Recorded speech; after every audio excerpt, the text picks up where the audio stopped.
Hello,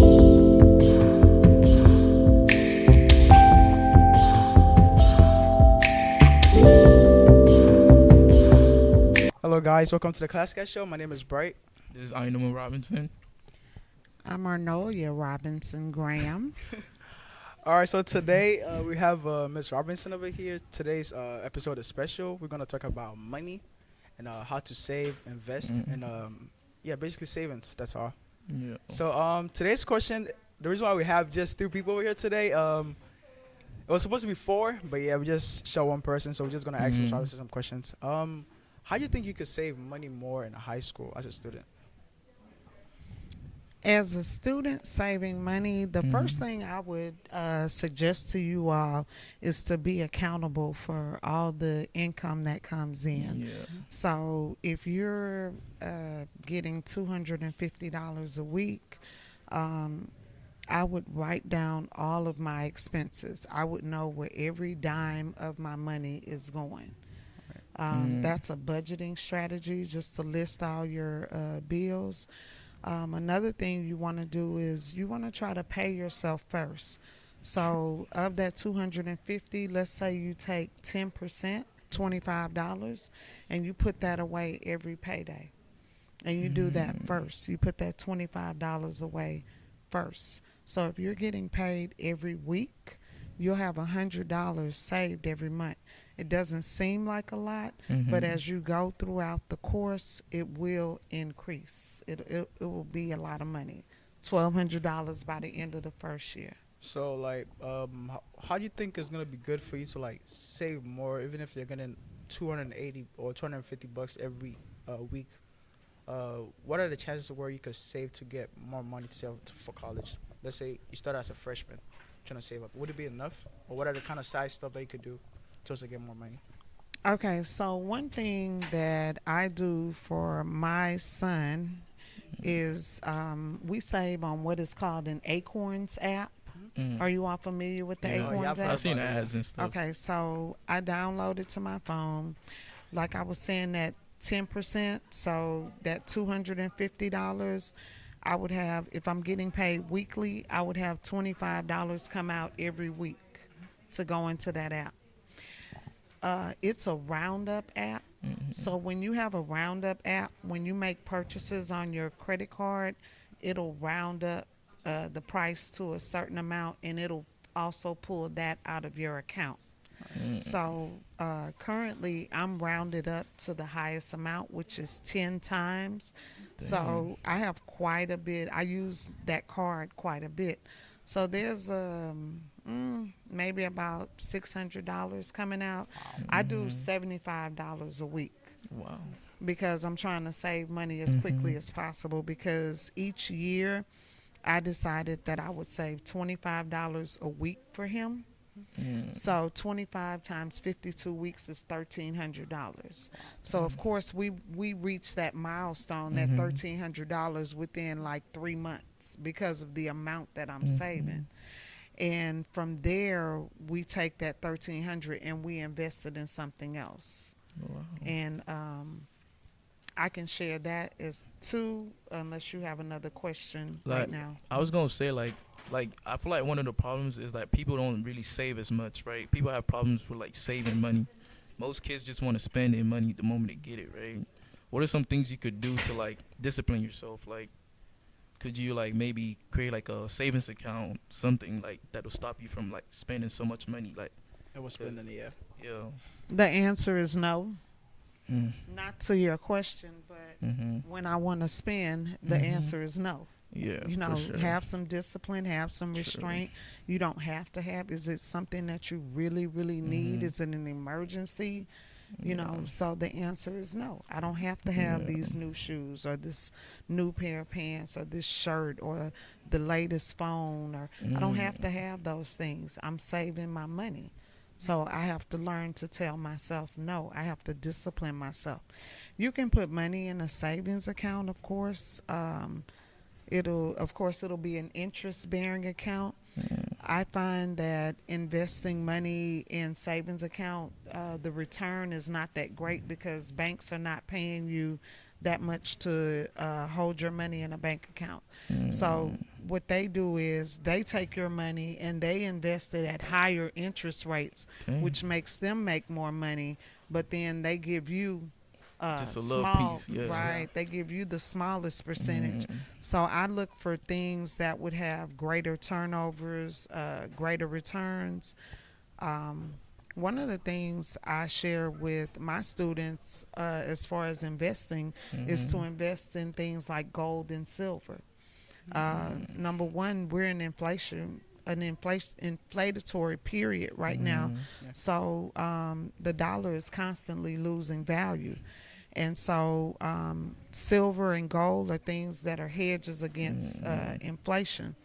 Right now, silver is probably about $31 an ounce. Wow. It'll probably cost you about 35 because of the spot fees or the people, the exchanges when you're buying it, they have to make money too as well. So if I had known gold was about $35 an ounce when I was your age, if somebody had told me, hey, put your money into this and just save it, buy you 1 ounce of silver a week. Dang. Gold is over $2,000 an ounce right now, so that might not be in your radar, but you can purchase silver. So maybe instead of buying that, putting that $25 away, you go purchase you an ounce of silver. They have places online where you can buy it as well. And I can share some more about that if y'all have another comment Yes, or that will question. be behind doors so that we can learn how to do it. You got to gatekeep, but Yeah. if you do want to know about that, you can gotta ask come her. see You it, know, yeah. you can.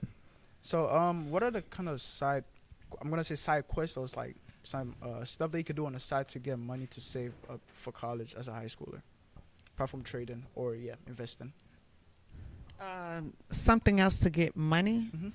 Mhm. There's so much to do money. I mean, if you have any type of skills, any type of creativity, you can make stuff, you can sell stuff, set you up a little side hustle, maybe helping around in the neighborhood with people, simple stuff, take their trash out, pull their trash back, washing windows. You'd be amazed at some of the small little side hustle things that you could possibly do, and people would be glad to help someone that's young and going out trying to do stuff. Something that my youngest son and my nephew did during the Hurricane Beryl was they went in the neighborhood and they just started asking people if they needed help cleaning the debris, the leaves and branches out of their yards. They made $400 in 2 days. Wow. Of course, they had to split it 200, but That's a good I money. mean, that was a hustle. Yeah, that's better than nothing, honestly. Right. Yeah. So, I mean, you can do that or get a job, Alright. you know, True. get 2 jobs. Two It jobs. just depends. I have a student who I'm investing with. He's using one of the investments I taught him last year, and he's working in the Galleria. He has 2 jobs. Wow. So it's up to you how you want to get your money, but you can use whatever creative skills that you have. Get with your teachers. See if it's something that you can help them with. See if they're involved in something. I also do taxes. That's another thing that I do. So, yeah. So, with the trading part, what kind of apps you think is better for you to use as a student to trade or invest your money? When you're speaking about trading what? Like, sorry, I mean investing, like investing your money. Oh, They make it, oh, okay. All right. So if you're investing Acorns, I've already mentioned Acorns. That's a way to save. But Acorns also invest your money in stocks and ETFs, and so you can invest that way. Robinhood is another app for young people. Of course, here's my disclaimer: you have to be 18 years or older. But I feel This like is some not people- financial advice. Yeah. This is for entertainment purposes Yeah. only. So I wanted to say that.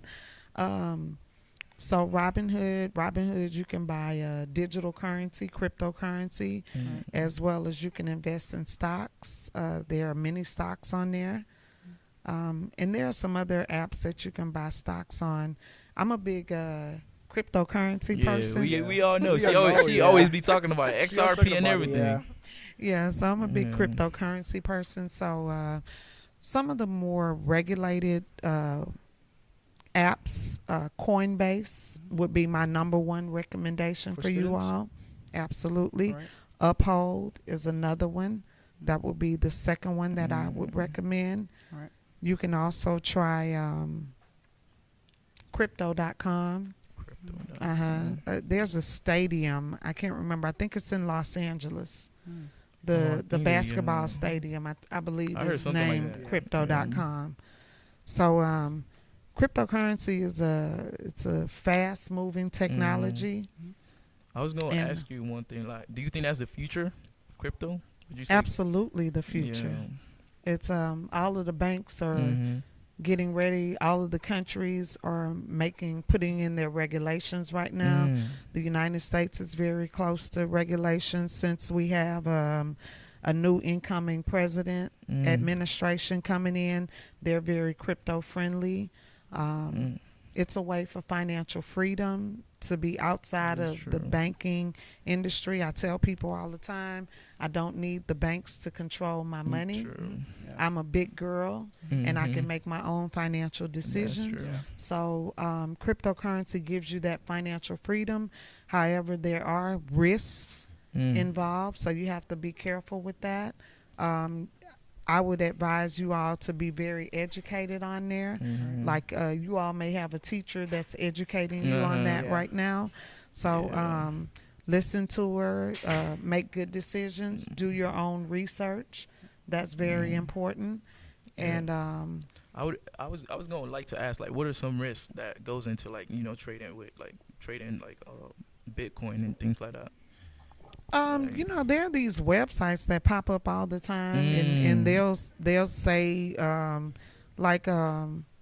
I got into something recently and I lost some money. There's arbitrage trading. They're like, okay, you go on this site and the price is this, and you come over here, the price is a little higher. So you can buy over here and then trade it over here, and you make that profit, whatever the difference is. And so you do that a couple of times, and then they tell you they freeze your account. Well, when they freeze your account, they tell you, oh, you got to put more money in it so you can move it.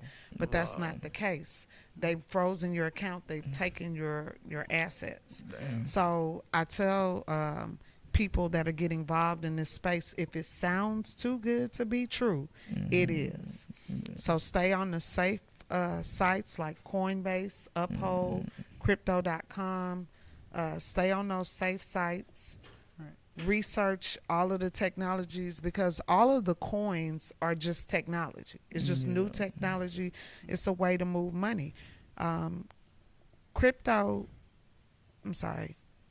Money must be able to move as fast as information moves. We cannot, and it has to be cheap. Just like I send an email, sending an email is free. Yeah. So sending money should be free too. That is true. Why are we paying all these bank fees and all Yeah, this stuff? And that's this is true. what I'm telling you. This is where banks and these financial institutions make money on all these fees. Because in the end of the day, the banking system is a business after all, right? They're trying to make money out of, like, you putting it in Yeah. their bank.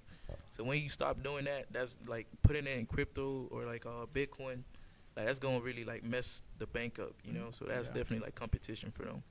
And most of the time, they probably gonna try to, like, maybe regulate that and try to make people not be in Bitcoin or stuff like that. But it's just really, like, Bitcoin, I feel like, is the future, honestly, because everything is going digital, So might as well make money digital too, quick and fast. All right. Right.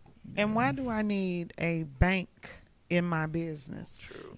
If you have a crypto wallet and I have a crypto wallet, and you say, hey, Ms. Graham, I need $10,000, and I'm using that number because that's the type money and bigger that's moving in these crypto wallets, then I should be able to send that to you with no problem. With all the rails in, so that nothing goes wrong with the transaction. But if I go to the bank today and ask them for 10,000, they're gonna have all these questions. They're gonna need approval from their managers. I've seen it. Yeah. You know, because I do taxes, and sometimes you have to move money at times, and they have those type of questions. Yeah. And like it's like they question you like on your own money. You know, like that's your property, right? And you have somebody over your head just asking you questions about it. If you gotta move money, you should be able to just move it. You know, and that's why I feel like Bitcoin definitely has a pro on that. Like people must like that freedom. You know, it brings freedom for people, and that's good. All right. So if anybody is new to the trade, investing, and they're trying to do it, what are the ways and the stuff where they could, how do I say it? What can they do to like get used to it and know how it really works? Do you have to like be more into it, or you could just not know anything about it? Are you speaking about digital currency Yeah, or digital just currency, yeah. investing in general? Investing in a digital currency in general. I would definitely recommend that you get educated first.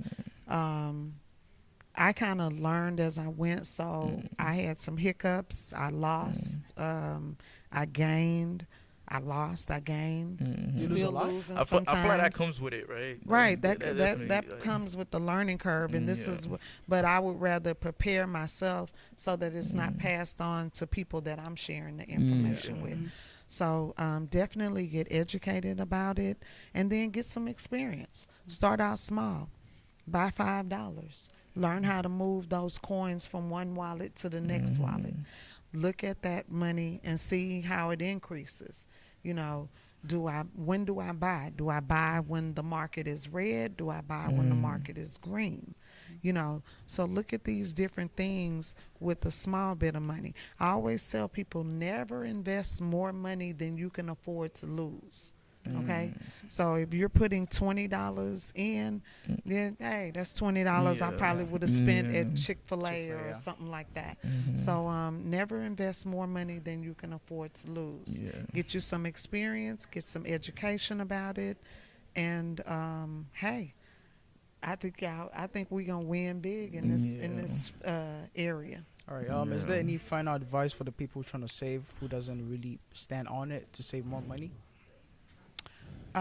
Well, my recommendation is you have to have some discipline. You must be disciplined when you're saving. You have to learn to tell yourself no. You have to have a budget. Know where every dime of your money is going. Didn't I show y'all on that budget sheet? Yeah. You budget from your take-home pay all the way down to your total expenses and savings. You should know where every dime of your money is going every time that you get paid. You could either do it monthly or you could do it by paycheck, but you still should know where your money is going. It's very important. Learn to pay yourself first. Give yourself first, then pay your bills. You know, I don't know if you all do any tithing with your church or whatever. You know, make sure that's taken care of as well. I wanted to share another investment that I'm gonna be getting into, and that's real estate. Hey. And so I'm looking Please at count us in. I'm new to this, so I can't really give you any information, but I may share it with you all in class once I get started. All right. I'm gonna try to start something this month. I'm going to look at some tax liens, and so there are property here in this state where people don't pay for their taxes. You know, either somebody died and the children aren't paying for it, or people just aren't paying for it and they're living and they're not paying it. Well, school districts are the ones that benefit from the taxes, so they'll hire attorneys who will go to the county and they'll force the hand of these property owners to pay the taxes, or their property goes up for foreclosure, meaning they're going to auction off their property at the county. So they do that once a month, the first Tuesday of the month. And so you can check the boards at the different county clerk's offices, county courts, to see what listings they have, or you can go online and look at the listings if you have the right information. And you go and you're able to bid. You know, you see what the back taxes are. You can look at, you know, do some pre-research Yeah. and see what the back taxes are. And you have to bring some money orders. You have to put down 10%.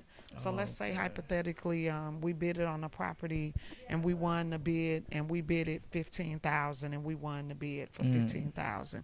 We would have to put down 10%. 10% is 1,500. I should have asked y'all that and see if y'all knew that answer. But you would have to have that 15%, and then you have 15 days to come up with the rest of the 15,000, the 13,500. So like you're buying the whole house for 15K? 15,000. Wow. Okay, like Right. is there anything like behind that? Like do you gotta pay? Do you still gotta pay for their tax that they didn't pay for it? Or- So once you pay for the taxes in Texas, there's a clause or whatever. The owner has the right to get that property back within 180 days. But within that 180 days, you might do some improvements on that house. Okay. You might fix the house out. You might be renting the house out and making money off or make some type of profit. But after the 180 days, they would have to come up with your money that you paid, the 15,000. They would have to, if you made any improvements, they would have to pay you that, plus a 25% penalty. Wow. So depending, that could be $75,000 at that time, depending on how much money you invested into that property and whatever that penalty is going to be based on what you bought the house for. So if you didn't have the 15,000, you might not have the 75,000. And I don't like to play on anybody's demise or you know, them suffering or whatever. But it's an opportunity, and if it's an opportunity where you can help people, you know, or an opportunity for you to make money, All right. then so be it. And what is your say about people buying and reselling stuff online? With that? That's a good thing. I think eBay does that. I'm not that familiar with that, but if that's something you could do, people buy stuff all the time. I know somebody that does something like that, but I don't know. She goes to different garage sales and she buys stuff and then she posts it on eBay. So she has a little eBay store where she does that. That's cool. not my forte. All right. I'm the crypto queen. So look, with that thing you just said, right? Like you could put those houses up for like on Airbnb, right? And you can like, you know, rent it out and make money too. And I feel like that's cool, you know, like definitely like with real estate, I also want to get into that, but it does definitely take like money to come in, right? Like definitely gotta have money saved and everything, but it's a good opportunity though, for sure. It's an excellent opportunity. Excellent, for I sure. look outside my window and I call this the Monopoly board. hey, I that's want That's what it is. Boardwalk, Park Place, Connecticut. You know, I want to put I want some places on that Yeah. Monopoly board. I feel like that's a Absolutely. goal, honestly. You know, like when you have money saved and everything, even just buying line in general, like a gas station, a lot of gas stations, you can still like scale that up, and that's still money, you know. But definitely like real estate. That's good. Go get. Absolutely. All right. So we wouldn't waste much time today. Thank you for Yeah. coming. Thank you so much. We're gonna end over here. This is the final episode. You could like, comment, and subscribe, and I hope y'all have me back one day. yeah, we will. Thanks, Definitely, guys. Yeah. definitely. That was for the sure. fun episode that we're gonna have. So yeah, thank you so Yeah. much. But if you have any more questions though from Miss Arnolia, Robinson? Miss Robinson, definitely hit her up. Do you have any socials? Definitely. Like, They can just send the questions to Okay, you all, post definitely. them on the comments, and y'all can forward it to us, and maybe we could address it another time. yes, All right. If you go to Sharpstown too, you Alright. can reach out to her own team. So yeah, Okay. thank you so much. Thank you. Bye, everyone.